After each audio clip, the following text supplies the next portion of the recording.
If you feel lost right now, good.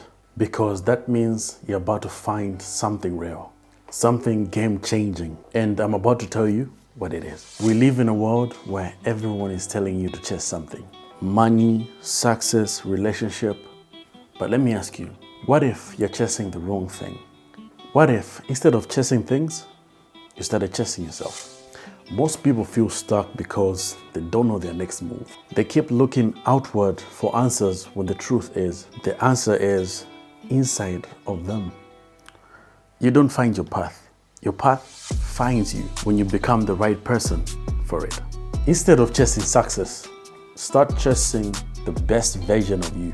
Get healthier, find real happiness, heal from past wounds, build confidence, and be more present. When you level up internally, your external world shifts. The right people, the right opportunities, the right direction will find you. So, if you're feeling lost, don't stress. Shift your focus, work on you first. Everything else will fall into place. And now, I want to hear from you.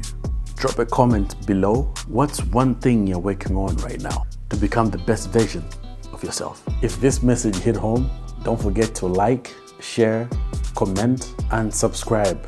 And remember, you were born for greatness and never a copy. Be official.